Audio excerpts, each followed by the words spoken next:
पहाड़ों की शांत बेटी से लेकर राक्षसों का संहार करने वाली उग्र देवी तक, दुर्गा के 9 रूप। क्या ये सिर्फ कहानियां हैं जो हमने सुनी है? नहीं, बिल्कुल नहीं। ये तो शक्ति, तपस्या और निर्भयता के ब्रह्मांडीय पाठ हैं जो सदियों से हमें प्रेरणा देते आ रहे हैं और जिन्हें जानना आपके लिए बेहद जरूरी है। आज हम आपको एक ऐसी यात्रा पर ले चलेंगे जहां सिर्फ देवी देवताओं की गाथाएं नहीं, बल्कि आपके अपने जीवन के गहरे अर्थ छिपे हैं। आइए मेरे साथ नवदुर्गा के अद्भुत ब्रह्मांड में और जानते हैं उनके 9 अवतारों की पूरी कथा जो आपके भीतर की शक्ति को जगा देगी। शैलपुत्री, पर्वत की पुत्री का अटल संकल्प। नवरात्रि के पहले दिन हम मिलते हैं शैलपुत्री से, जिनका नाम ही बताता है पर्वत की पुत्री। ये देवी पार्वती का ही पहला और सबसे शांत रूप है, जो हिमालय राज की कन्या है। क्या आप जानते हैं, बचपन में इन्हें सती के नाम से जाना जाता था। इन्होंने अपने पिता दक्ष के यज्ञ में पति शिव के अपमान से क्रोधित होकर स्वयं को अग्नि में समर्पित कर दिया था। फिर हिमालय के घर पार्वती के रूप में जन्मी और कठोर तपस्या के बाद फिर से शिवजी को अपने पति रूप में पाया। ये कहानी हमें क्या सिखाती है? ये सिखाती है अटल संकल्प और प्रेम की गहराई। इनका वाहन एक बैल है जो धैर्य और दृढ़ता का प्रतीक है। दाहिने हाथ में त्रिशूल है जो इच्छा, क्रिया और ज्ञान की त्रिशक्ति को दर्शाता है, और बाएं में कमल का फूल जो पवित्रता और सुंदरता का प्रतीक है। शैलपुत्री कोई साधारण देवी नहीं है। ये ब्रह्मांड की आदि ऊर्जा है जिसे हम सूक्ष्म रूप में प्राण शक्ति कहते हैं। वो ऊर्जा जो जीवन का आधार है, जो हर जीवित चीज में स्पंदित होती है। जब आप पहले दिन इनकी पूजा करते हैं तो आप सिर्फ एक देवी को नहीं पूजते, बल्कि अपने भीतर की स्थिरता और मानसिक दृढ़ता को जगाते हैं। कहते हैं कि जिन भक्तों को भूमि संपत्ति, एक स्थिर जीवन और अटूट धैर्य चाहिए, वे शैलपुत्री को लाल चुनरिया और गुड़ का भोग लगाएं। ये सिर्फ एक परंपरा नहीं, ये नवरात्रि की शुरुआत है, अपनी जड़ों से जुड़ने की, जमीन से जुड़ी ऊर्जा को पहचानने की।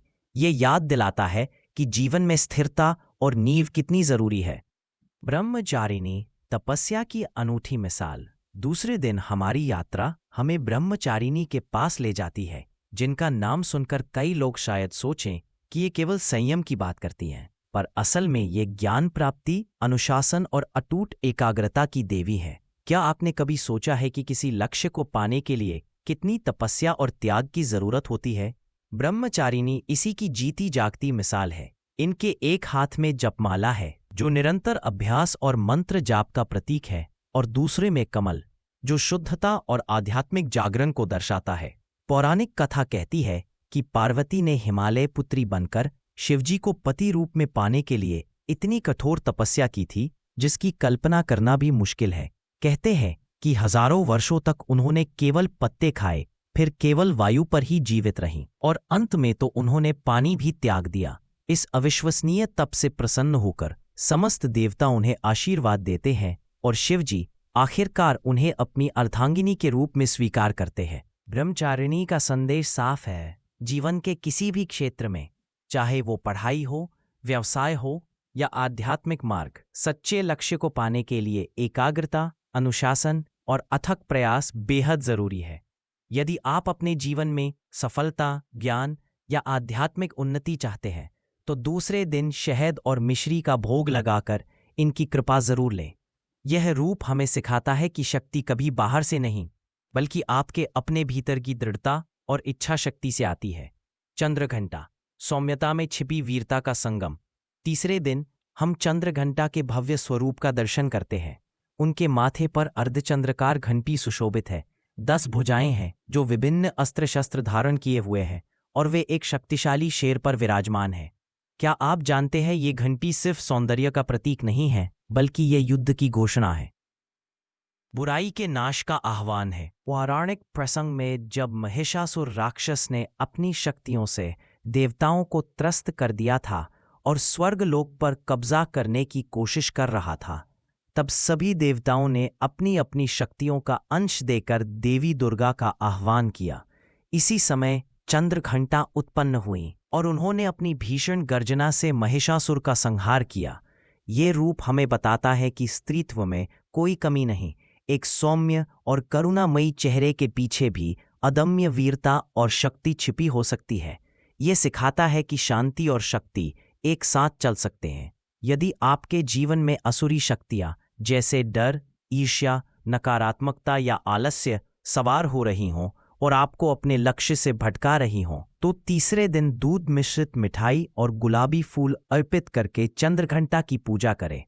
चंद्रघंटा का मंत्र जपने से निर्भयता और आत्मविश्वास बढ़ता है और आप अपने आंतरिक शत्रुओं पर विजय प्राप्त कर सकते हैं। यही ब्रह्मांडीय पाठ है। अपने भीतर की सौम्यता को बनाए रखते हुए भी जरूरत पड़ने पर आप एक निडर योद्धा बन सकते हैं। कूष्मांडा, सृष्टि की मुस्कान से ब्रह्मांड का जन्म। चौथे दिन हम मिलते हैं कूष्मांडा से, एक ऐसा नाम जिसका अर्थ ही अपने आप में एक पूरा ब्रह्मांड समेटे हुए है। कुम्हार, उष्मा, ऊर्जा, अंडा। ब्रह्मांड से बना ये नाम हमें बताता है कि इनकी मुस्कान से ही ब्रह्मांड का अंड फूटा और ये पूरी सृष्टि उत्पन्न हुई। क्या आपने कभी सोचा है कि एक मुस्कान में कितनी शक्ति हो सकती है? कूष्मांडा की मुस्कान ने तो पूरे ब्रह्मांड को जन्म दिया। जब चारों ओर सिर्फ अंधकार और शून्य था, तब देवी कूष्मांडा ने अपनी हल्की सी मुस्कान से इस ब्रह्मांड की रचना की। वे अपनी 8 भुजाओं में अमृत कलश, धनुष बाण, चक्र और अन्य दिव्य अस्त्र धारण करती है और उनका वाहन एक शक्तिशाली शेर है। कूष्मांडा का प्रतीकात्मक अर्थ बहुत गहरा है। यह सिखाता है कि सकारात्मकता और रचनात्मक ऊर्जा से ही जीवन पनपता है। यदि आप स्वास्थ्य, लंबी आयु और यश चाहते हैं तो चौथे दिन चना हलवा और केले का भोग लगाकर इनकी पूजा करें।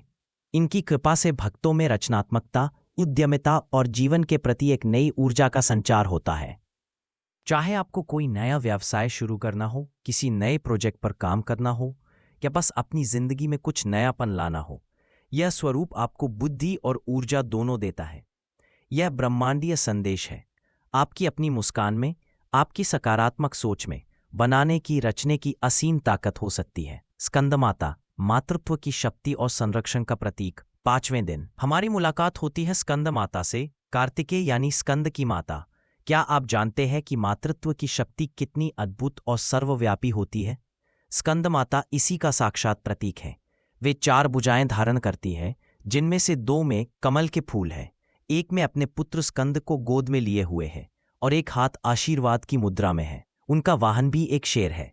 यह रूप हमें दिखाता है कि शक्ति केवल विनाश के लिए नहीं, बल्कि संरक्षण, पोषण और सृजन के लिए भी होती है। स्कंद, जिन्हें देवताओं का सेनापति भी कहा जाता है, उनकी माता होने के नाते स्कंद माता हमें सिखाती है कि एक माँ की ममता और संरक्षण कितना शक्तिशाली हो सकता है। जब आप 5वें दिन इनकी पूजा करते हैं तो आप सिर्फ एक देवी को नहीं पूजते, बल्कि मातृत्व, करुणा, प्रेम और नेतृत्व की उस ऊर्जा से जुड़ते हैं जो हर जीव में मौजूद है।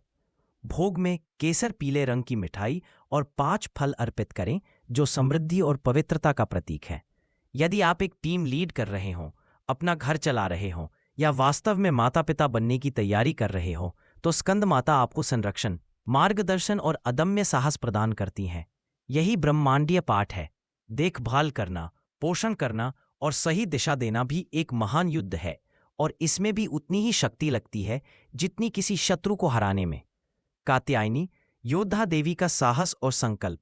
6ठे दिन हम कात्यायनी के उग्र और शक्तिशाली रूप का आह्वान करते हैं। क्या आपने कभी सोचा है कि न्याय के लिए लड़ने में कितनी हिम्मत चाहिए होती है?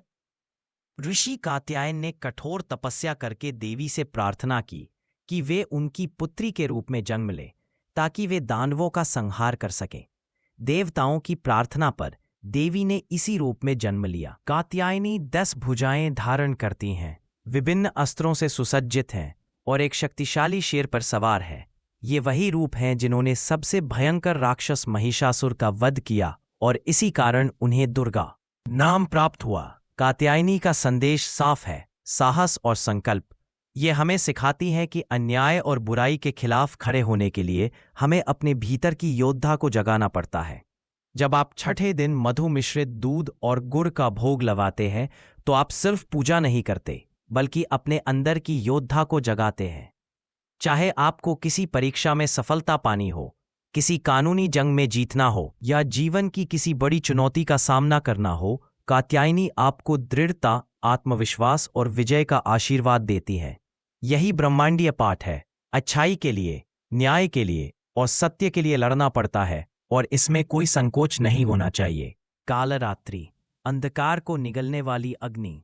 7वें दिन हम कालरात्रि के रूप से परिचित होते हैं। 3 नेत्रों वाली, काले बालों वाली, गदा, कमल और कांटी, कांटेदार हथियार धारण करने वाली और गधे पर सवार। उनका रूप भले ही भयानक लगे, पर असल में ये भय का नाश करती हैं। क्या आपने कभी सोचा है कि सबसे गहरा अंधकार भी कैसे प्रकाश में बदल सकता है? कालरात्रि इसी की प्रतीक है।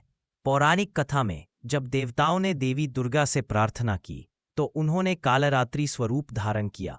उन्होंने राक्षस रक्त बीज का संहार किया, जिसकी खासियत थी कि उसके रक्त की हर बूंद से एक नया राक्षस जन्म लेता था। कालरात्रि ने अपनी जीभ फैलाकर रक्त बीज के रक्त को जमीन पर गिरने से पहले ही पी लिया और इस तरह उस भयानक राक्षस का अंत किया। ये हमें सिखाती है, अंधकार को केवल प्रकाश ही नहीं बल्कि अग्नि भी निगल सकती है। ये हमें सिखाती है कि हमें अपने डर से भागना नहीं बल्कि उसका सामना करना है। 7वें दिन गुड़ और तिल का भोग लगाएं, काला रंग अर्पित करें। यदि आप अवसाद, अनिद्रा, अज्ञान या किसी भी प्रकार के आंतरिक अंधकार से जूझ रहे हों तो कालरात्रि आपको आंतरिक रोशनी देती है, आपके भय को हर लेती है और आपको शांति प्रदान करती है। यही ब्रह्मांडीय संदेश है। अपने अंधकार को जलाकर राख कर दो और अपने भीतर की शक्ति से अपने सभी नकारात्मक पहलुओं पर विजय प्राप्त करो। महागौरी, शुद्धता और शांति का दिव्य प्रकाश अष्टमी पर हम महागौरी का आह्वान करते हैं। श्वेत वस्त्रों ने सुशोभित, 4 भुजाएं धारण किए हुए और बैल पर सवार। क्या आप जानते हैं कि सबसे गहरी तपस्या के बाद क्या मिलता है? शुद्धता, सौंदर्य और शांति। महागौरी इसी की प्रतीक है। पौराणिक कथा के अनुसार देवी पार्वती ने शिवजी को पति रूप में पाने के लिए इतनी कठोर तपस्या की कि उनका वर्ण काला पड़ गया। जब शिवजी ने उन्हें गंगाजल से स्नान कराया तो उनका शरीर फिर से गौर वर्ण का हो गया और वे महागौरी कहलाईं। ये कहानी हमें सिखाती है कि कठोर तपस्या और शुद्ध हृदय से हम अपने सभी दाग धो सकते हैं और आंतरिक शांति प्राप्त कर सकते हैं। जब आप आंतरिक शांति, पवित्रता और सौंदर्य चाहते हैं तो 8वें दिन नारियल और खीर का भोग लगाएं। महागौरी आपके तनाव को धो देती है, आपके मन को शांत करती है और आपके संबंधों में मिठास लाती है। उनकी पूजा से पापों का नाश होता है और जीवन में सकारात्मकता आती है। यही ब्रह्मांडीय पाठ है। शुद्ध हृदय से ही सच्ची शक्ति आती है और आंतरिक शांति ही सबसे बड़ा धन है। सिद्धिदात्री, पूर्णता की कुंजी और अंतिम विजय, नवमी को हम सिद्धिदात्री की पूजा करते हैं। 4 भुजाएं धारण किए हुए, कमल पर बैठी और सभी सिद्धियां, आध्यात्मिक शक्तियां देने वाली। क्या आपने कभी सोचा है कि जीवन का अंतिम लक्ष्य क्या है? पूर्णता, मुक्ति और सभी इच्छाओं की पूर्ति। सिद्धिदात्री इसी की प्रतीक है। ये रूप दिखाता है कि जब आप दुर्गा के 8 रूपों की शक्ति को अपनाते हैं, उनकी शिक्षाओं को अपने जीवन में उतारते हैं, तो आपको अंतिम सिद्धि मिलती है, जीवन के हर क्षेत्र में पूर्णता। वे अणिमा, महिमा, गरिमा, लघिमा, प्राप्ति, प्राकाम्य, ईशित्व और वशित्व जैसी सभी 8 सिद्धियों को प्रदान करती हैं, जो आध्यात्मिक और भौतिक दोनों प्रकार की सफलता के लिए जरूरी है। भोग में तिल के लड्डू और तुलसी अर्पित करें। यदि आप जीवन में पूर्णता, चाहे वह आध्यात्मिक ज्ञान हो, भौतिक समृद्धि हो या किसी भी लक्ष्य की प्राप्ति हो, तो सिद्धिदात्री आपको उसकी कुंजी देती है। ये हमें सिखाती हैं कि जीवन के हर पहलू में संतुलन और पूर्णता कैसे प्राप्त की जाए। यही ब्रह्मांडीय संदेश है। सब कुछ पाने के लिए पहले स्वयं को संपूर्ण बनाओ, अपने भीतर की सभी शक्तियों को जगाओ और फिर कोई भी लक्ष्य आपसे दूर नहीं रहेगा। आगे बढ़ने का समय, अपनी शक्ति को पहचानो। अगर ये 9 पाठ आपके दिल को छू गए हों और आपको लगा हो कि हाँ, ये सिर्फ कहानियां नहीं बल्कि जीवन जीने के सूत्र हैं, तो इस कथा को अपने परिवार और दोस्तों के साथ जरूर शेयर करें। हो सकता है किसी को आज ही ये शक्ति और प्रेरणा चाहिए हो। और हाँ, इस चैनल को सब्सक्राइब जरूर करें ताकि आगे और भी ऐसी गहरी और प्रेरणादायक आध्यात्मिक सामग्री आप तक पहुंचती रहे। हमारे साथ जुड़ें और अपनी आंतरिक यात्रा को और भी समृद्ध बनाएं। नव दुर्गा का ब्रह्मांड आपके भीतर ही बसता है। तो देखा आपने, दुर्गा के 9 रूप केवल पौराणिक किरदार नहीं है, ये तो जीवन के विभिन्न पहलू हैं। स्थिरता, अनुशासन, वीरता, रचनात्मकता, मातृत्व, साहस, अंधकार विजय। शुद्धता और अंततः पूर्णता। नवरात्रि के 9 दिन इन्हें याद करना सिर्फ एक परंपरा नहीं है, बल्कि ये अपने आप में एक आंतरिक यात्रा है, अपने भीतर झांकने का एक अवसर है। जब आप बाहर देवी की आरती करते हैं, उनके मंत्रों का जाप करते हैं, तो वास्तव में आप अपने भीतर भी इन्हीं गुणों को जगाते हैं, उन्हें पोषित करते हैं। तो अगली बार जब कोई कहे कि ये तो बस कहानियां हैं, तो आप पूरे आत्मविश्वास के साथ कह सकते हैं, ये एक कहानी नहीं, ये दुर्गा के 9 अवतारों का ब्रह्मांड है। और सबसे बड़ी बात, ये ब्रह्मांड मेरे भीतर भी बसता है। अपनी शक्ति को पहचानो, अपने भीतर की दुर्गा को जगाओ।